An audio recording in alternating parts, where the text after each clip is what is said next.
And we are back, a football discussion on the pitch. I'm joined again with Ed. He's back this week. Lewis and Sam. Hello. Oh, Ed, we missed you. And it's good to be back. It's good to be back. Yeah, look at that. Returning hero, some would say. So, Thank you, Lewis. You're welcome. So we've got a lot to get into this episode. We're going to be talking about who could be the first Premier League managers to be sacked. Obviously, there's some rumours. We'll get into that. We're going to be talking a bit about some of the City-Brighton game. Obviously, Arsenal and Chelsea. I'm sure you three have all got some thoughts on that game. As our resident Chelsea fans, we're going to be doing quick fire predictions as always. Obviously, the Manchester derby, that'll be our game of the week that we'll all predict on. And we're talking about the FPL, which I'm sure Lewis, he just can't wait for. Let's just not. We just go home early, please. So let's get into it straight away. We're going to talk about, obviously, there's been some rumours, stuff floating around in the air that Raiola is going to be getting the sack from Bournemouth. So, I mean, let's kind of get into that first, I suppose. Well, no wins, 3 draws. It's been a disappointing start for Bournemouth. Like, I predicted them to be mid-table, thought they would be a dark horse in, I don't know what, just a dark horse. But they've had a really, really poor start, and I think it's down to I still don't understand why Gary O'Neill was sacked. That's the thing, right? That is the big question. Maybe there were some problems there, but yeah. But apparently there's rumours that Raiola will go to Villarreal next. Oh, I know that before. Okay. Because the Villarreal manager, I can't remember his name at the top of my head, but he's looks like he's getting sacked as well. And obviously Raiola has a history of doing really well in Spain, even though it hasn't worked out in England. So I think it's just lack of wins and, big signings, and they just haven't done anything. It's really disappointing. I mean, for me, I think it's a weird one because I think, I kind of look at the Gary O'Neill situation two ways. In that, number one, it was that they should have never got rid of him. It was weird because it kind of feels like that they never wanted him to be the permanent manager. I mean, they kept him on as called him caretaker manager for so long. They only gave him the permanent job in quite late on into the season, and then you get into the summer, and then clearly they see a better option coming. I think you can see it from two ways, which is one is that kind of you stick with the person that's kind of gotten you the results, but then also a better option has come along, and Bournemouth, they're clearly trying to get up the table. They're not just going to stick in the league. I don't know. I just think I'm surprised that I think they should give them more time personally. I think if you're going to make a switch like this, you can't then immediately just turn around and go, well, 9 games in, it's not worked out, so we're gonna get rid. I mean, there's Who would they bring in? I have no idea. Good question. Who knows? Yeah, I mean, that job is definitely a lot less appealing now. I mean, there's not just there's not a list of people waiting to take it really. Well, it's not the least appealing job in the world. They have good players, to be fair. Yeah, that's the thing, right? They should be doing a lot better than they have. Like, you've got players like Neto, Max Aarons, people thought would be an interesting signing, hasn't picked up as well as people thought. Senesi. Yeah. Kluivert as well, even though he hasn't played too much. Kiefer Moore as well, he hasn't really picked up, but they're names that have the potential. And also, can we point out that Bournemouth's most recent game, it was against Wolves, now managed by Gary O'Neill. So Gary O'Neill took Wolves That's the most embarrassing to the Vitality Stadium and beat Bournemouth. I'm here for it though. Yeah, I think it's that middle finger to the Bournemouth owners. Yeah. I mean, then you watch him talking about going through how he did it on Monday Night Football. He pulling up training clips and everything. I think it just shows that Gary O'Neill's, and what a job he's done at Wolves, to be fair. I know. I mean, I know when I did my predictions, we actually did them. Lopetegui was still in charge. He literally got sacked that night after we recorded the episode. Yeah. And I had Wolves in 12th, and obviously I couldn't change it then. But it looks currently they're in 12th. It's just mental, and I think so many people thought that they'd get relegated now. They've struggled to score historically since they've been back in the league. Defensively, been shaky at times, but kind of on both ends, they've kind of, they've started to score more goals, defensively shoring it up a little bit. Yeah, I had Wolves as relegation contenders. last season Wolves just looked so lackluster. Like going forward, they were one of the worst teams. Like they just weren't scoring. And even the beginning of the season, I remember that game against Man United. They looked really, really good apart from going forward, and they ended up losing the game because they just couldn't score. But Gary O'Neill has turned this team around. Like players like Cunha and Juan Chan are looking really, really good this season. And it just comes to show that whatever problems were at Bournemouth, Gary O'Neill was not one of them. Like, it was a completely the wrong decision. I like that. They didn't know what they had until they lost him. Yeah. It's good, I like that. So you know you love him when you let him go. Like, he was the answer to Scott Parker. Like, although Chelsea legend, of course, Tottenham legend, Scott Parker, Chelsea and Tottenham legend, but yeah, he's not a good manager. He's not a good manager, and yeah, Gary O'Neill fixed whatever problem. Like, they could have got relegated last season. Oh, 100%. Oh, 100%, yeah. I think so many people thought that they would come in and beat, like 20th, 19th place as well. They were in a lot of people's predictions right down there. The fact that they were able to stay up. And, I thought they'd be in the thick of it again, but I didn't think that they would be, I had them in 15th pretty much at the start of the year. I think it's more kind of been about they've kind of struggled to score. Some of the performances, I think, from Bournemouth have been okay, which is why I think that they should give Areola more time. I mean, I don't know if they're going to do that. It looks like they won't. I thought at the very beginning of the season they were doing okay. Yeah, it's more. I feel like it's the last month. Yeah, they have struggled. They have struggled a bit. I just think it's. I mean, this is kind of the way of football. This is kind of, I suppose, almost a different discussion that managers just don't get the time anymore. I know. It's sad to see, really. Yeah. I would love for managers to get more time, but then they've played they played Chelsea, I think they've played Arsenal. I think they've played Tottenham. They played Spurs Liverpool, as well, yeah. I think They've as had a well. tough start, yeah. They've had a tough start. They have had a tough start. It does take time. I mean, how big are these rumours? Do we know? I mean, I think they're pretty, likely to happen. Pretty it seems pretty likely. I mean, even if it's not going to happen right away, you'd assume that looking at it,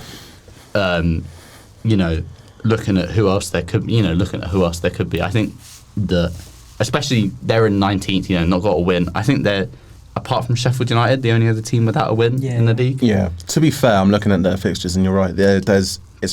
They've had a tough list of fixtures. Like, in a way, I don't know if I can really blame them for not doing as well. Like, fair play, they got the draw against Chelsea, they got the draw against Brentford, and they got the draw at home against West Ham, which is, it's good results. That's decent. But for me, the game against Wolves should have been a win. That's a must win, really. That's trying to stay up. That's a real blot. Yeah, exactly. That's a real blot on the copybook as well. Not even because I think just looking at it but especially as we were saying, it's Gary O'Neill as the Wolves manager, and he's had less time than Iroda's had with his Wolves team. The fact that you're going in and winning that game, it's just that's such a there's kind of extra storylines at play that maybe aren't even fair to.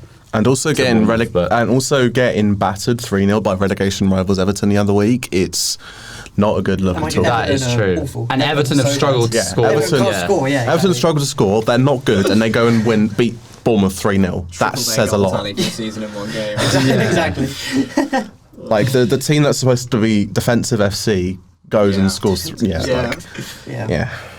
But then they undervalued Gary O'Neill. Yeah, but then who comes in? Is there anything I don't know. Is there anything I don't get what? Do you get Big Sam? You know what? They're probably behind the scenes right now trying to line someone up. Yeah. You'd assume so. I mean, I'm trying to think who is there? Who's not in a job right now? Mr. Graham Potter.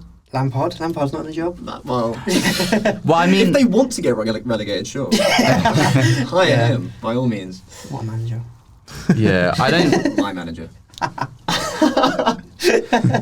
I've just seen, I don't know how trustworthy this source is, but Areola is also being linked with the Celta Vigo job, so it looks like he's probably going back to Spain. Yeah. I mean, also, I suppose there is a component of this, seeing, these rumours that he could, maybe he just wants to call it quits as well. It could be a bit of a mutual consent. Like, he's not adapting to English football, clearly.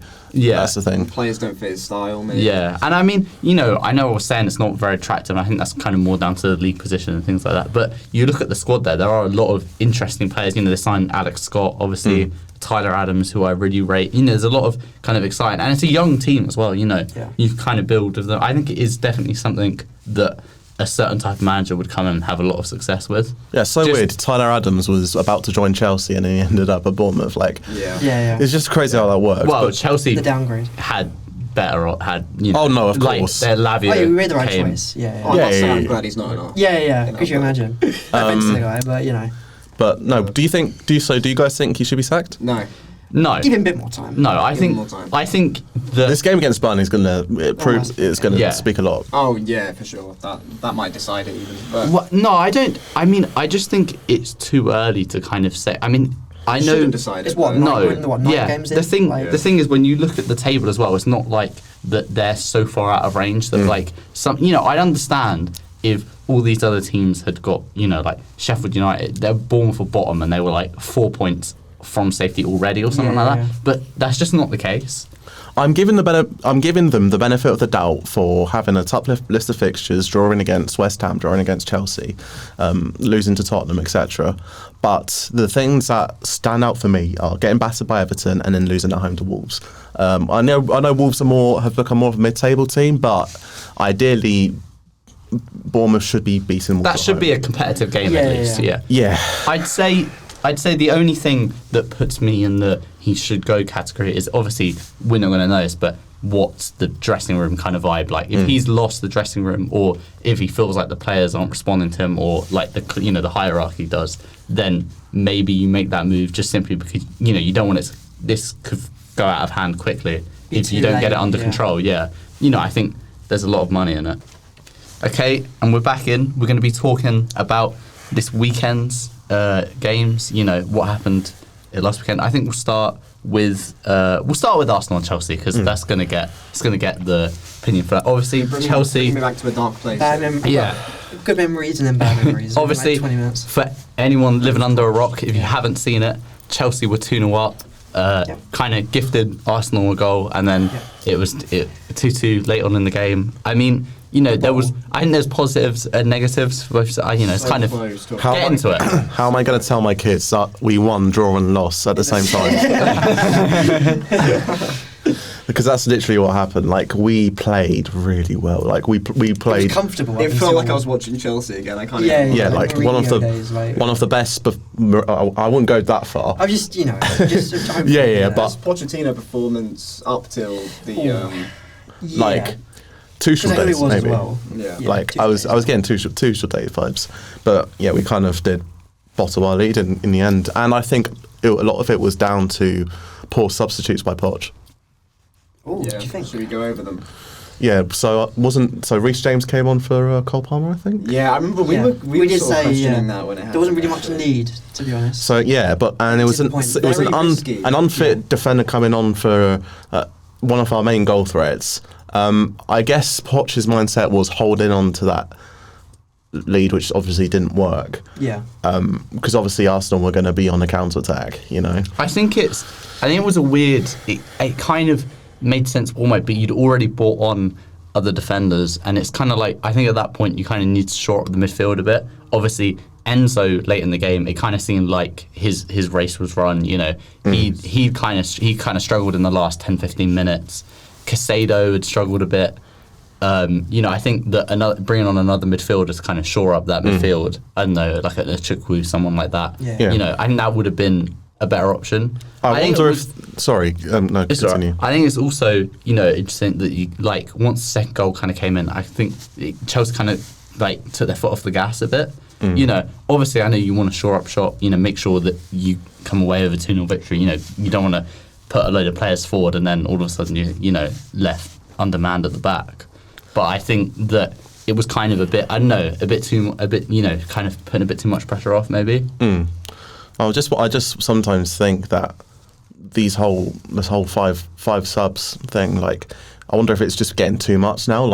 Changing too many players can change the dynamic of the game way too much, and sometimes it can have a really positive effect on things. But Chelsea versus Arsenal, for Chelsea at least, it was a perfect example of a negative effect because the players who started Mudryk had a brilliant game. Palmer was brilliant. Caicedo had probably his best performance in the Chelsea shirt so far. Cucurella literally pocketed Bukayo Saka. He did, Yeah. Definitely. And Gusto arguably did the same to Martinelli. Yeah. So, yeah, but I mean, many Chelsea names had an amazing game, but I just think some of the subs were risky, and also, to be fair, there was some dodgy goalkeeping in that game from both sides. So, Definitely. Yeah. I mean, people want to call Arsenal mediocre or whatever, but I actually think that we made them look mediocre for 75 minutes. Genuinely. Yeah. I mean, it was comfortable, to be honest. They had no space to do anything. Our midfield was so compact. I don't so, know. yeah. I think it's a bit of both. I'm not going to say that, you know, I thought Chelsea were very impressive, but I do also think that Arsenal were nowhere near their best. I think it's kind of a combination of the both, and I would say that, yeah, Chelsea definitely played into kind of Arsenal not looking their best. I'm not trying to discredit the Chelsea performance. it's so weird for Arsenal, right? They haven't looked their best this season at all. Like, but they're still unbeaten and they're still title contenders. That They're lucky to says get that point. I can't even lie. that says a lot. They've beaten Man City, it says a lot. They've looked so unconvincing, but they're still getting those wins, still getting those draws. And Chelsea, a great team to be. Yeah, when you're and- winning. But I mean, and obviously before the game, I was saying that I would definitely take a draw, but yeah, we said the same thing. like I would definitely take a draw. because But of circumstances, watching that game, we should have won, and it was disappointing. It feels like a loss. It's after but- after Sanchez made the mistake for the first goal when he passed it out, or whether you want to call it a Sanchez mistake or an Enzo mistake or even a whoever it was who was ahead of Enzo. After Rice scored that goal, we looked completely rattled. Yeah. We literally bottled. We bottled the game. I mean, the funny I thing mean, is that, like, it me and makes Lewis sense. were talking just before the goal, and I'm pretty sure one of us said the words "Chelsea don't bottle." I mean, we both And then said the words, but yeah. 2 minutes later, they score that goal. Winning 2 goals. In like 10 that minutes. man worries me in between the sticks. I can't lie. He's been okay. He's been okay, but he worries me. I think we have a Spanish goalkeeper. He worries me with distribution for sure. No, he never looks comfortable passing. in fairness, I think that was. I don't know if this is going to sound controversial, but I do think that specific moment for that goal was more on Enzo than it was on Sanchez. It wasn't. both. It was. Yeah, I think Communication error. it was a bit of both. Yeah. But I mean, Yeah, true. Like Enzo could have got to that ball. Yeah. I'm not saying it was a perfect pass or anything like that. And if he thought it was his fault, then that would make sense.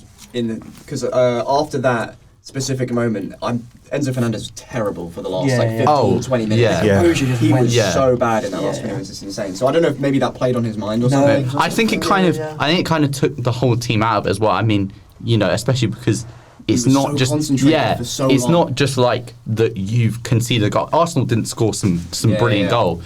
I mean, even the second goal was nicely worked, but It's a great Chelsea. finish from Poor Rice. defense. Yeah, And it it's was smart poor of him to defense. take it first time. Yeah, I But, like, think completely destroyed our momentum. it was the fact that you basically just gifted Arsenal a goal. Yeah, and when you it's know? 2-1, our and cushion's gone.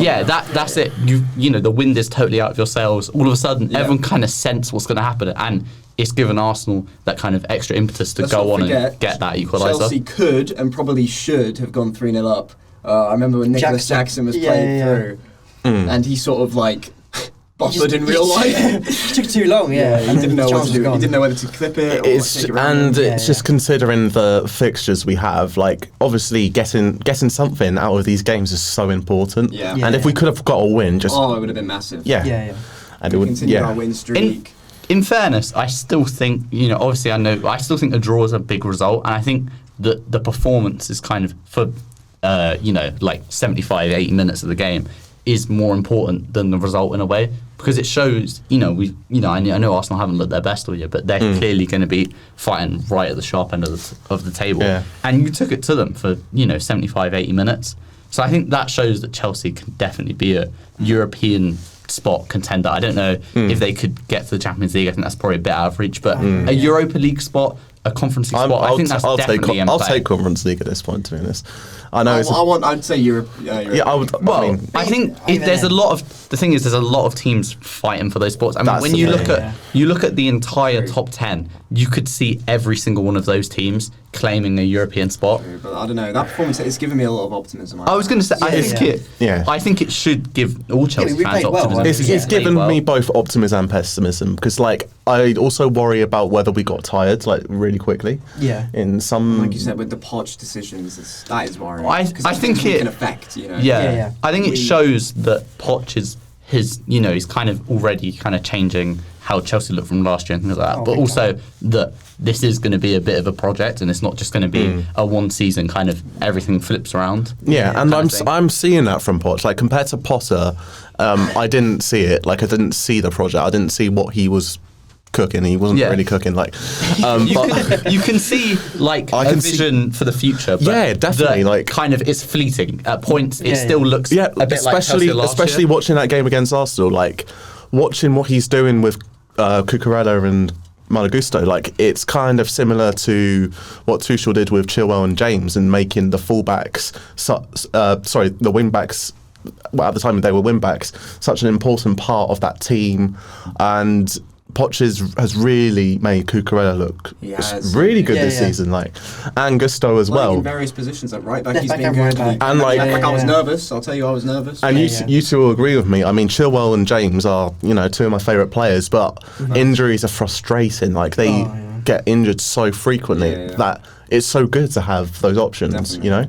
Because last year we just didn't. We had no backup, and then we were just. I think Gusto might be at fault for the second Arsenal goal, but other than that, I think he had other than that, he pretty much had Martinelli in his pocket. So. You've got to remember he's only like 20, 21. First season in the Prem. Yeah. I think he's only had 2 or 3 seasons of playing regular top flight football. Maybe only 2. Yeah, he's got potential. For sure. Yeah, I think that he's definitely looked so good coming in, and I think that you're giving him confidence by like he's playing early and often, and he probably will get more games because James will come back and he will inevitably get in. Well, I mean, you look at it even now. Obviously, I know Reece James is a hell of a player, but there's definitely a question to be asked about who's starting in that right back. Yeah, of course. And James is fit as James. But it feels harsh to drop. But that's what I mean. It does feel harsh, but James. At this moment in time, I don't see why we need to drop Gusto. That may sound harsh. Yeah, I don't know. It all depends on if James can come back from this injury and actually put a string of games together and keep his fitness. Yeah, like if not, I'm starting to lose faith. But I mean, I'm not saying. Obviously, I'm not. Reece James is probably going to start the majority of the games as long as he's healthy. But I think that you always, even if the answer's pretty obvious, you still want. Gusto's given Poch that question about who to start. Even if it's most likely still going to be James, you always want competition for those places. Yeah, exactly. I also say I'm liking Mudryk and Cole Palmer. Yeah, they're two players that really growing on me. I tell you what, Cole Palmer's listen. I'm actually really, even when I saw it, I'm surprised that Man City sold him. Obviously, I know, he was an academy prospect. They basically made, was it 45 million? They basically made that 45 million up already. It kind of makes sense. But at the same time, he could have been so class in that team. My eyebrows were raised when we bought him. Yeah, no, he didn't play that much for City. It was surprising. It was really interesting. Yeah. He's got potential to be like a fan favourite, I think. Yeah, the way he carries himself, he's really confident, gets involved. And he was so good. He was so good. And to take that penalty the way he did, it gave me like vintage Hazard. I was going to say, and he took it, tucking it in. You saw how pissed Sterling was that he didn't get to take that penalty. And he's just slotting it away. If you're going to knock Sterling off, you've got to and before any Arsenal fans say anything, it was a penalty. Could I just? By the laws of the game. I've got thoughts. Under the laws of the game, it was a clear penalty. Okay. But the law's stupid. We can all agree that is fair. That's It is handball. It shouldn't be handball. Yes. Is my opinion. The game is the game. Yeah, I think there's I don't want to get into a whole discussion on this. I think that there's way too many handball. No, of course, yeah. But could we maybe discuss a little bit about Arsenal and? Oh, absolutely, yeah. What about them? I don't like how quickly people have turned on David Raya. It's strange. I know. Is that people turning on him? Yeah, he's had such a good start, and then against Chelsea, I know he wasn't good. Obviously, he wasn't good, but people just saying, Arteta should have never dropped. It's not Yeah, his fault that Mudryk put that incredible goal in. Yeah, he definitely completely intentional. He definitely meant it. No. Yeah. I mean, he could have done way better. I think I'm not saying that this obviously fans are going to have their own reactions. I think quite a bit of that you'd hope is reactionary. David Raya's a hell of a keeper, I think both him and Ramsdale. But I do think in a way Arteta has also opened up that debate in what he said about subbing the Coleys and stuff like that and that kind of thing, and there not being a clear 1 and 2, and that does kind of always open up that question about if either one of them has a bad game or a subpar performance, that you're going to see that from either keeper. And so, I wouldn't turn on Ray. But personally, kinda I think he is just the slightly better keeper than Ramsdale. I don't think there's much in it, but I think, Raya... And it's good they have those I was going to say, it was a freak goal. Let's be honest. Yeah. You can't do much about it, really. Exactly. Beautiful freak goal. Of course. Yes. And I mean, My Ukrainian Star Wars. No, but I think another big fact, I've said this so many times, but Arsenal are missing that striker. I think that's the thing. Again, Jesus doesn't score enough goals. I think link-up play is brilliant, but his goals have definitely dried out. I mean, I think he's kind of not struggled. I think he's kind of now he's playing a different role, and ever since he's come back from that big injury last season, he's not quite looked the same. He was so good at the start of last season. They're definitely relying on their wingers for goals at the minute. Yeah. I think it's interesting because I think the parallels, and obviously we'll see how the season plays out. This could be a terrible take from me, but the parallels with Arsenal to start this season and Spurs to start last season are very similar to me. That Spurs, Ed, I see your face. Hear me out. That Spurs at the very, very start of last season were playing pretty bad, but getting results, and that's kind of similar with Arsenal. Now, I think Arsenal will go through this and finish up much better than Spurs did last season. I'm not saying that Arteta's going to get sacked and complain about the. But you think he'll eventually take its toll? Do you think? But I'm saying that I do think that there are. I don't really know what I'm trying to go for, but I'm kind of saying that I think that. Eventually, they won't get results if they keep playing. Yeah, that's what I'm trying to say. Yeah, I'm trying to say. There's going to be a time where it's going to end up in losses. They'll get found out. Yeah. I'm not saying that, but I'm saying if they keep playing, keep performing like this, that they won't keep getting the same results. I just don't know how to describe it really. They're not playing good and they're getting these wins. I don't really know how to. I was blaming it on lack of goals for such a long time, but.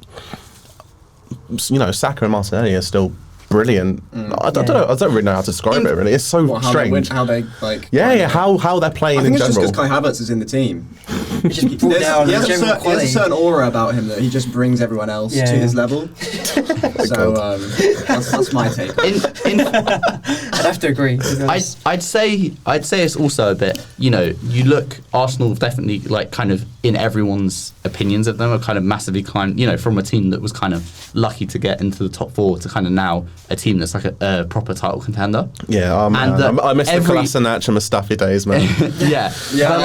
But when teams went into those games with Arsenal, they'd kind of not go in expecting a result, but they'd go, if we can get out at Arsenal, we can get something from this game. And I think it's almost like, I'm not saying that's coming back, but it's kind of like the more you kind of have these bad performances, once people have that expectation of you, they're going to keep going at you. Yeah. I don't think I've watched an AFCV clip in the last 2 seasons. There's been no need because they've all just been far too happy. Yeah. Mate, boring. Yeah. No. Don Robbie, surely he's got no AdSense from the last 2 years. The money's just coming in. Yeah, it's just Arsenal fans. Yeah, just discussing life. Yeah. Anyway. Is everyone ready? Everyone excited? Because it's time for everyone's favourite bit of the podcast. Quick fire predictions. Hey. Yeah. We will be there. That's it. Right. We are here. We are here. We are. Right. I'm not going to take the Tottenham game performance this week. I know, big shocker. It's going to Lewis. Oh, God. It's pressure. Crystal Palace versus Spurs. It's at Selhurst Park. Your thoughts? 2-0 Spurs, I'll say. 2-0 Spurs. It hurts me, but I'll be honest. Okay. Right, since who am I giving the Chelsea game to this week? Oh. I'm looking. Do you know what? I think I'm going to take the Chelsea game. Yeah, fair. There we go. fair, yeah. I've given. Yep. Your unbiased opinion. Yeah. Here we go. It's Chelsea at Stamford Bridge. The 12:30 kickoff against Brentford. Me, Lewis, and Ed will be down the Bear watching it. I'm sure. Shout out the Bear. Shout out the Bear. Yeah, if they're listening. Right. I'm gonna say a 2-1 Chelsea victory. I think that'll be take it. I think it will be an interesting match. Obviously, Brentford have just come off a big win against Burnley. They're starting to turn a corner potentially. I think Chelsea are really coming into their own. It's gonna be a good game. Right, Ed, you've got Bournemouth, Burnley at the Vitality. 2-2. Ooh. That's interesting. Not a good result for either team. No. I think. The battle of who might get sacked first. I'll just say that. Yeah. Two very leaky defences. Yeah. 4 goals. Yeah, fair. like it. What more can you say? Sam, you're up next, my friend. Okay. Arsenal, Sheffield United at the Emirates. You've given me a harder game than people think, actually. I think Arsenal will win, but By how much? by how much exactly? I'm going to go with a 3-0 win. 3-0 win. Okay. Comprehensive. Solid. Okay. Ed, we're going back to you. We're at the Molineux for Wolves versus Newcastle. 4-1 Newcastle. Oh, Whoa. That is an interesting Put some prediction. respect on Gary O'Neill's name, Just man. wait. It's at Just wait. it's at Wolves as Murphy well. hat-trick. Yeah, I know, but I know Newcastle are top scorers in the league. they are, true. but that I think it's going to be a much tighter game. Than Yeah, that. Wow. absolutely. Right. Back to Lewis Go on. at the London Stadium. West Ham versus Everton. Oh God. 1-0 West Ham. 1-0 West Ham. Yeah, Yeah. and that's That's pretty. fair. That's fair. That's pretty. I'm going to take Aston Villa versus Luton at Villa Park. Ooh, this is a. I mean, I don't know. Luton have looked good in recent weeks, so I'm going to go. But Aston Villa have also looked very, very good in Very recent good. weeks. So I'm going to go with a bit of a 3-2 thriller. Why not? Go a Ooh. bit out there. 3-2. Okay. Yeah. I would have said 5-0 to be honest. I don't know if that was Luton, that'd be yeah. I don't know if that'd be too harsh. but- Luton, especially when they've played the better teams, have kind of almost come out of their shell more. I mean, it's not a home, so I suppose there's a chance they could just kind of go down without a fight. But I think that they've got some goals in their team, and then obviously Aston Villa have got a load of goals. Ollie Watkins has been killing it. Douglas Luiz has scored 5 goals already. Yeah. Pretty incredible. So yeah, Brighton versus Fulham. Sam, your thoughts? I'll go with a 2-1 win for Brighton. 2-1 win for Brighton. Right. Who wants this last fixture before game of the week? Have we done Liverpool Forest? That's what I'm That is saying. the- Oh, we're Ed, doing since, the other ones together, Ed, since right, yeah. you've said it, Liverpool Forest. Let's go 2-0 Liverpool. Yeah, fair. 2-0 Liverpool. Right. And then lastly, we've got the Manchester Daddy. Derby. The Big Daddy. Game of the week. Everyone's thoughts. Who wants to start off? Well, just thoughts, predictions, yeah. Yeah, give on, it a Sam, prediction. you start You first. can Oh, okay. give it a prediction and Then we'll discuss a bit thoughts of after. yeah, well, then we'll discuss it after. All right, so it's at Old Trafford, and United, despite how dodgy they've looked in recent years, they always pull off a win against City, and I don't think it'll be the case this time. You know what, boys? I think I need some time to think. Come back to me. I'll Come back to go me. first if you Oh, want. Yeah, go on. Ed, go on, Ed. I'm going to say 5-2 Man City. Oh my Jeez. god, Oh my that's days. aiming high. Blimey. Ooh, I'd say It was 6-3 last year. It was, yeah. but you're looking at two very different teams this year, Yeah, I'm looking at a worse Man United. and a West Man City. But yeah. I still think. Anyway. I'll say 3-1 City, I reckon. I will agree with you, Lewis. Then Oh. 3-1 City. Yeah. Thank you, Sam. See, I think this is... See, actually, looking at it more, I think Ed might be done that. Neither team have had a draw so far this year. Man City have had 5 wins and 4 losses. And obviously... Nope, sorry, Man United. I was have going to had say, 5 wins. I was going to say, what the fuck? Yeah. Sorry, slip of the tongue. And Man City, obviously, 7 wins, 2 losses. So neither team's had a draw, so I'm not predicting a draw.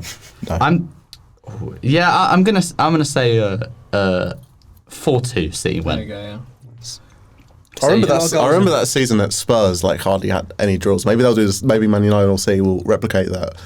Just like they'll end up with like 4 draws. Okay. They'll 19 wins, 0 draws, 19 losses. Oh, that would be 0-0 down at Big Yeah, probably. yeah. Right. I suppose we'll get into a little quick preview before we get into some sure. FPL. Kind of, what are our thoughts going into this game? Because it is, Manchester Derby is always a big game, whether or not it's not as special as it was in previous years. The battle of the mid. But No. it's still got that kind of that hype there, and Man United could potentially play upset. I don't think it's as clear cut one way or the other. They are like good games to watch. I actually enjoy watching like Manchester Derby. Like, I don't know. Both teams have obviously they have the negatives around them, and both teams have positives. Like Man United, 2 players I'm really enjoying watching are McTominay scoring those goals and Norwegian. Huh? Norwegian Højlund? Yeah, that's what it is. Yeah, Højlund. Yeah. Yes, he hasn't scored in the Premier yet, but I still think he's a really good player. Like, really. Like watching him as well. He makes me really I think he's I think he's a great player. And it'll be interesting to see. Maybe it will be really good for Højlund to score his first Premier League goal against City. Yeah, what a game to do it in. Exactly. And with City, I've really been impressed with how Alvarez has been playing, and Jeremy Doku played really well against Brighton as well. Very Great good player. signing. So, yeah. Man United got a very big injury list, I'll say that. Go on. Yeah. Wan-Bissaka obviously out. Casemiro's injured, but it's only a few days, so Yeah. I'm assuming he'll be back for that. You just see, But even if he is, I don't know. he might not start though. Yeah, might No. not start. Evans, well, the less said about that, the better. Martinez is out, Shaw's out, Reguilon's out, and Malacia's out. Defensively, they're looking. The disrespect to Johnny Evans, man. What the hell? Yeah, he played alright there. Sorry. Yeah. And then City's only main... Well, Akanji's suspended, and obviously De Bruyne is out. So, Yeah. I don't know. I think with Rodri in the team, I genuinely City think left they're going too to much. control this Just because of Rodri. easily. Honestly, yeah. I mean, Not just because of I Rodri. just think De Bruyne has become a bigger miss than people would think. Like, he was so important in terms of what Haaland needs, like getting the ball to Haaland scoring. Yeah. I think people are disrespecting Haaland because of obviously he's failing to score in these big games. He needs to score against Man United too. Then he could go shush to the haters. Yeah. Did he get a hat trick against them last season? I can't remember. I swear he did. yeah. But That's the other games he goes sort of shy. and I think Champions this League season he final, just hasn't had the ball that much, and that's because De Bruyne hasn't been there to get the ball to him. Yeah, I mean that's the thing. Haaland's such in terms of how he plays his build, everything. He's such like an old school striker in terms of his main job and his one and only thing is to score goals. Yeah, he doesn't do anything else. Yeah, it's not really, he's not about build-up play. He's not really, he can hold it up a bit, but, that's not really where his strength is. His strength is finishing and scoring goals. Yeah. And so I think that whenever he doesn't do that, it kind of, it kind of always looks like he's had a bad game. But, that's not really what he's there to do. Haaland versus Onana seems unfair. I was gonna say that. I mean, I'd say the one thing for Man United as well is that it is obviously at Old Trafford. I think, obviously I know that the fan is... It's a pretty toxic environment at the moment. There's going to be a lot of pressure on Ten Hag that game. Yeah, I think. I was going to say. But if they can, if the fans can get behind the team, you'd hope they could. It's a Manchester derby. That there could be something there. Oh, well, I mean, as long as Højlund keeps causing trouble, and McTominay keeps scoring, then it should be a closer game. Man United do have some experienced professionals in that team. And there's a few youngsters in there and things. But, there's a plus Mason Mount. Plus Mason Mount doesn't become in either category. You'd hope that there's enough that they can get up and really make this a game. Even if I think we're all kind of in agreement that they'll most likely lose. That they make it competitive. Yeah. And and we've seen it before. Whenever City have had a blip, they always recover. They just smash someone. So Yeah. be worried, United. That's what I'm going to say. Yeah. But they did in the second. I have to say, in the second half against Brighton, they didn't look great. So I don't know. Maybe they'll do what they did against Brighton, hold on from what they did in the first half, to eventually get. To hold on, and maybe Man United will dominate in the second half, but as long as Man City keep them away, they'll be fine. Yeah, we'll see. We'll be there. We will be there. Right. Oh, not there, but like. Yeah, we'll be in there. Manchester. Yeah. Right, one last thing we get into. One thing that hasn't been very competitive is Lewis's FPL team. Ouch! Ouch! That hurt. Ouch, Sorry, just had to. do you know, I've got plans for next weekend. Listen, Oh. I can't spoil my plans, but you will see. The next podcast, I will probably be last still, but like not as last. You know what I mean? you dropped down. You had it. You were 8 points behind on Sunday night. Yep. And now you are. Oh, quick maths it here. You are 18 points behind. Yeah. So you lost 10 points last night. Yeah, I've not. It's not even like, I mean, you have had the worst week of everyone in the league. By it's one not point. even, yeah, by 1 point. Oh, no. It's not even like. Louis had a worse week. Oh, blimey, Louis did have a bad week. 43 points. We gave him a shout out on the last episode. Yeah, as we well. did. Yeah. Oh, by the way, that I couldn't be bothered. I was going to say this at the end, but we'll just quickly do it now. I haven't edited that yet, so it's going to be like coming out as a special, one in the vaults at the end of the season. Yeah. So yeah, Sam, your glorious intro will grace the world, but in a bit. Oh yes, of course. Yeah. Yeah, that's the you want to stick around and listen to that, and you can hear how good or bad our predictions were, or how good Lewis were. He Mine killed actually it. quite good. Yeah. See, I know football. I promise. He does know ball. He knows ball. He doesn't know FPL though. No, I really don't. No, Oh. listen, I have plans. The plans will work. Sam had a decent week, 71 Yeah, points. I'll take it. Still in ninth. Look, this hurts me saying this, but I would like to say thank you to Son and Maddison for scoring, giving me points, and Disgusting. Tottenham players for giving me points. Yeah. I know, Ed, you're disappointed, aren't you? Yeah. I mean, You're not angry, you're the just game's the disappointed. The game is the game. It be what it be. I had such a good week as well. 87 points. I took a free hit, which I didn't. I realized I only changed my team for a week. That wild card is the one that does it permanently. So I picked the wrong one. So I'm gonna have to take a wild card this weekend, so I don't have injuries. But yeah.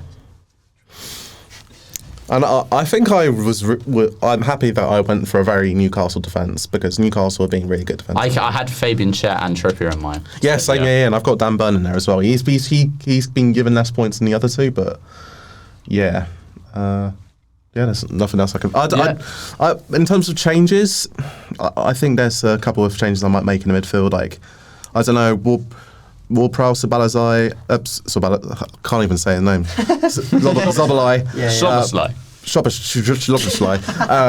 and Palhinha, I have around the team. I'm definitely going to keep Son and Maddison, but I'm just going to have a look at my midfield options. But also just being aware of the lack of money I'll have left after that. So, or I'll have nothing after that. But yeah, You've got nothing left. I've got nothing Can't left. avoid it. I can't lie. The one change I might make is not making Haaland my captain and So that's a big switching. one. It is a big one, but that is a shout. he keeps just scoring goals, like one goal. How dare he? But like Just score the Sonny, goals, honestly. goal and assist. Madison, goal and assist. I need more. How dare he just score goals? Just score goals. Agreed. Yeah. Agreed. Yeah. Disappointing. Shocking. Anyway, that's all we got time for this episode. Again, want to say a big thank you to Ed, Lewis, Samuel. Thank you for having us. Yeah. Yeah. thank you.